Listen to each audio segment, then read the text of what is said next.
அன்பு சொந்தங்களுக்கு இனிய வணக்கங்கள். இன்றைய பதிவில் மீன ராசி அன்பர்களுக்கான தை மாத ராசி பலன்களை தான் பார்க்க போகிறோம். மீன ராசி அன்பர்களுக்கான சாதக பாதகங்கள் என்னென்ன விஷயங்கள் இந்த காலகட்டத்தில் நீங்கள் செய்யலாம், அவசியம் தவிர்த்துக்க வேண்டிய விஷயங்கள் என்னென்ன, எந்த தெய்வ வழிபாடு இந்த காலகட்டத்தில் உங்களுக்கு நன்மைகளை உண்டாக்கும், இது மாதிரியான தகவல்களை தெளிவாகவும் விரிவாகவும் பார்க்க போகிறோம்.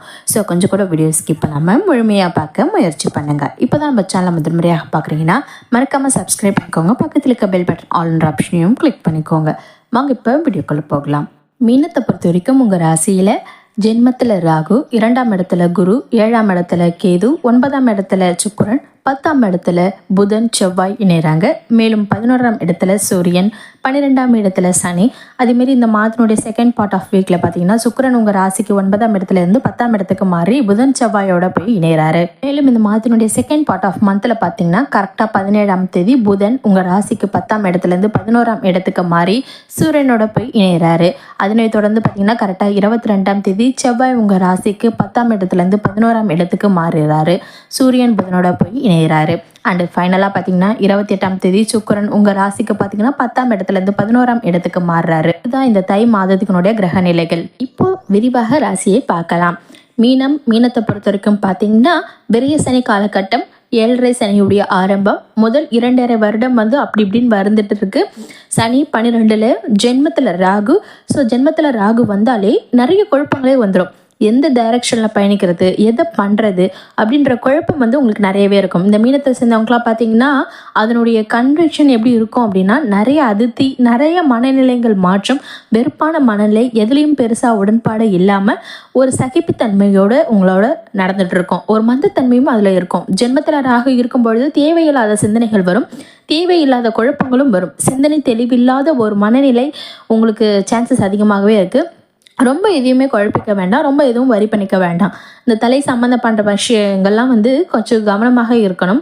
மேலும் இந்த நேரத்தில் பார்த்தீங்கன்னா எது சம்பந்தமாகவும் முக்கியமான முடிவுகளும் எடுக்க வேண்டாம். பிகாஸ் ராகு உங்கள் ராசியில் கேது 7ஆம் இடத்துலையும், சனி 12ஆம் இடத்துலையும் மற்றும் சுக்கிரன் பார்த்தீங்கன்னா 9லையும். இதெல்லாம் எப்படி போகும் அப்படின்னு பார்த்தீங்கன்னா நிறைய குழப்பத்தை கொண்டு போவோம்.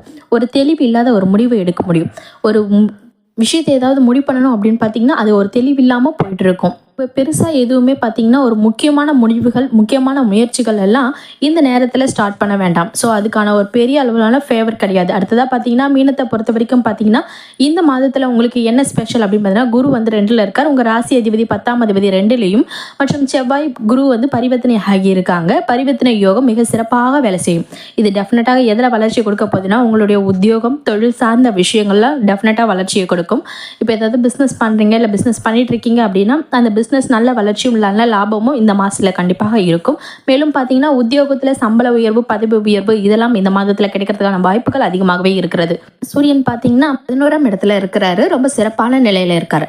6ஆம் அதிபதி 11க்கு வர்றதுனால உங்களுக்கு உத்தியோகம், தொழில் சார்ந்த வகையில் பார்த்தீங்கன்னா நல்ல ஒரு முன்னேற்றம், நல்ல ஒரு வளர்ச்சி இதெல்லாம் இந்த மாதத்தில் டெஃபினட்டாக கிடைக்கும். அது மட்டும் இல்லாமல் உத்தியோகம் இல்லாதவர்களுக்கு கண்டிப்பாக உத்தியோகம் வாய்ப்பு உங்களுக்கு இருக்கும். தொழில் ஸ்டார்ட் பண்ணணும் அப்படின்ற ஒரு சிந்தனைகளாக கிரியேட் ஆகிறதுக்கு நிறைய வாய்ப்புகள் இருக்குது. ஸோ அதெல்லாம் ஓவராலாக பார்த்தீங்கன்னா கெரியர் எந்த ஒரு சேஞ்சஸும் வேணாம், இருக்கிறத மூவ் ஆன் பண்ணுறதுக்கு ரொம்ப சிறப்பான ஒரு மாதம். சிறப்பான வருமானத்தை பெருக்கிக் கொள்வதற்கான ஒரு சிறப்பு வாய்ந்த மாதமாக இருக்கும். இந்த மாதத்தில் பார்த்தீங்கன்னா பெரிய அளவில் ரிஸ்க் எடுக்காமல், ரிஸ்கி பிளான்ஸ் எதுவும் இல்லாமல் முடிஞ்ச அளவுக்கு பார்த்தீங்கன்னா கிளியராக பொறுமையாக நீங்கள் செயல்படுத்துகிற விஷயங்களை பொறுமையாக செயல்படுத்துவது உங்களுக்கு நல்ல பலன்களை பெற்றுத்தரும். அடுத்ததாக ஃபேமிலி அப்படின்னு பார்க்கும்பொழுது 2ல் குரு, குடும்பத்தில் நிறைய சுப விஷயங்கள் நடக்கிறது, சுபம் சார்ந்த பேச்சுவார்த்தைகள் நடக்கிறது, திருமணம் ஆகாதவர்களுக்கு திருமணம் சார்ந்த வகையில் பார்த்தீங்கன்னா பேச்சுவார்த்தைகள்லாம் நடக்கிறது. ஸோ அதுக்கான ஃபேவரான ஒரு மாதமாக இருக்கிறது. அதுக்கப்புறம் பார்த்தீங்கன்னா பேச்சினால் அனுகூலம். ஏன்னா வாக்குஸ்தானத்தில் குரு இருக்கிறதுனால பார்த்தீங்கன்னா பேசிய நிறைய விஷயங்களை சேகரிச்சுக்கிறது, சம்பாரிச்சுக்கிறது, பேசினால் அனுகூலங்கள் உண்டாகிறது. இந்த மாதத்தில் டெஃபினட்டாக அது கிரியேட் ஆகும். மேலும் கொடுத்த வாக்கு காப்பாற்றுறதுக்கான ஒரு சுச்சுவேஷன் உங்களுக்கு கிரியேட் ஆகும். அதுக்கு ஒரு ஃபேவரான மாதமாக உங்களுக்கு அமைஞ்சிருக்குது. மேலும் இந்த மாதத்தில் கண் சம்பந்தப்பட்ட விஷயங்கள் உங்களுக்கு கண் சம்பந்தமான பிரச்சனைக்கு விடுதலை கிடைக்கும். ஏன்னா 2ஆம் ஸ்தானத்தை நேத்திரஸ்தானம் சொல்லுவாங்க. கண் பார்வை சம்பந்தமான இடம், தனி பார்வை இருக்குது உங்களுக்கு. கண் பார்வையில் கொஞ்சம் குழப்பத்தை ஏற்படுத்தலாம். ஆனால் எண்ட் ஆஃப் த ரிசல்ட் பார்த்தீங்கன்னா உங்களுக்கு ஃபேவரான பலன்கள் கிடைக்கும். கண் பார்வை சார்ந்த வகையில் பார்த்தீங்கன்னா ஒரு நல்ல ஒரு இம்ப்ரூவ்மெண்ட் இருக்கும். அடுத்தது பார்த்தீங்கன்னா தமஸ்தானத்தை வந்து குரு பார்க்குறாரு, 6ஆம் இடத்தை குரு பார்க்குறாரு, 10ஆம் இடத்தையும் குரு பார்க்குறாரு. ஸோ இதெல்லாமே பார்த்தீங்கன்னா ஹெல்த் வைஸாக ரொம்ப நல்ல இம்ப்ரூவ்மெண்ட் கொடுக்கும். ஆனால் அஷ்டமாதிபதி சுக்கிரன் இருக்கிறதுனால உங்கள் ராசிக்கு 9ஆம் இடத்துல இருக்கிறார். சனி விரய சனியாகவும் இருக்கிறார். விரய சனியாக 6ஆம் இடத்தை பார்க்குறார். ஸோ இது அப்படியே மறைமுகமாக சின்ன சின்ன ஹெல்த் இஷ்யூஸ் உங்களுக்கு மேலாகமாக இருக்கும்.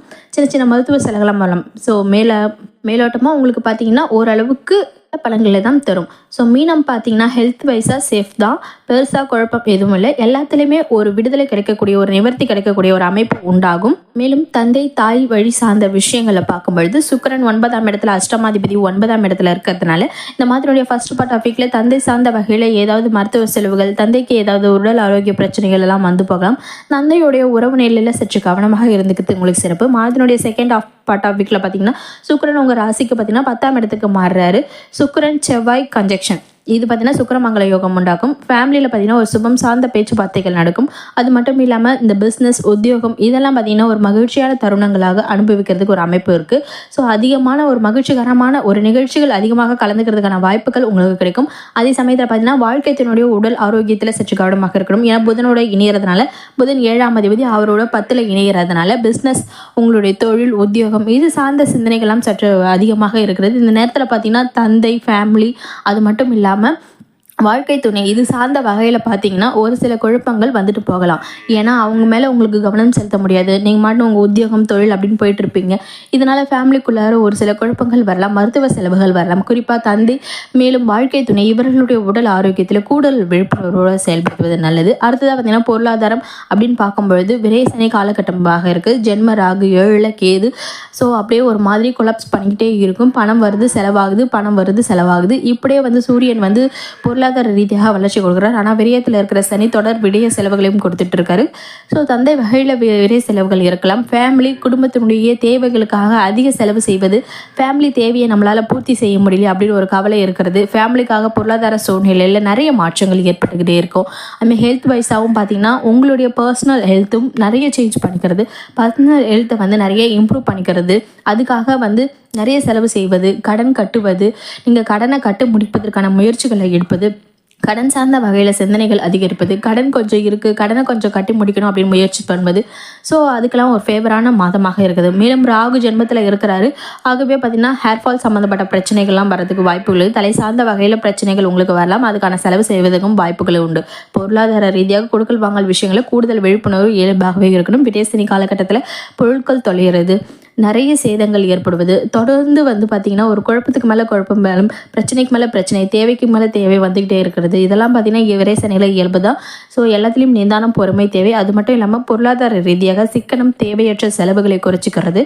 அது மட்டும் இல்லாமல் கொடுக்கல் வாங்கல் விஷயங்களில் விழிப்புணர்வோடு செயல்படும். இதெல்லாம் சிறப்பு தான். மேலும் மனநிலையை காமாக வச்சுக்கிறதுக்கு மெடிடேஷன் அதிகமாக பண்ணுங்கள், உடற்பயிற்சி அதிகமாக பண்ணுங்கள். ஏன்னா ஜென்மத்தில் ராகு இருக்கும்போது மெடிடேஷன் பண்ணுறது ரொம்பவே சிறப்பு.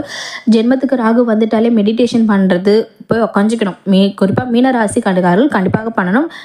இப்போ மீனராசி மனநிலையை வந்து ஒரு தன்மையாக படுத்த முடியாது, ஒரு ஸ்டேபிளான ஒரு சுச்சுவேஷனுக்கு வர முடியாது. உங்களால் அப்படியே கலங்கிட்டே இருக்கும். உங்கள் மனநிலையை ஒருமுகப்படுத்துங்க, மெடிடேஷன் பண்ணுங்கள், நல்ல ஆரோக்கியமான உணவுகளை சாப்பிடுங்க, டயட்டுக்கு சாப்பிடுங்க, நல்லா தூங்குங்க, தூக்கத்தை தவிர விடாதுங்க, 8 மணி நேரம் நல்லா தூங்குங்க. ஸோ அதெல்லாம் நீங்கள் கவனம் செலுத்தினாலே இந்த தை மாதத்தில் நல்ல பலன்களை டெஃபினட்டாக நீங்கள் முடியும். இந்த பதிவில் உங்களுக்கு ஏதாவது சந்தேகம் தான் மறக்காம கமெண்ட் செக்ஷனில் கமெண்ட் பண்ணுங்கள். நன்றி. மற்றும் ஒரு புதிய தகவலுடன் உங்களை மீண்டும் சந்திக்கின்றோம்.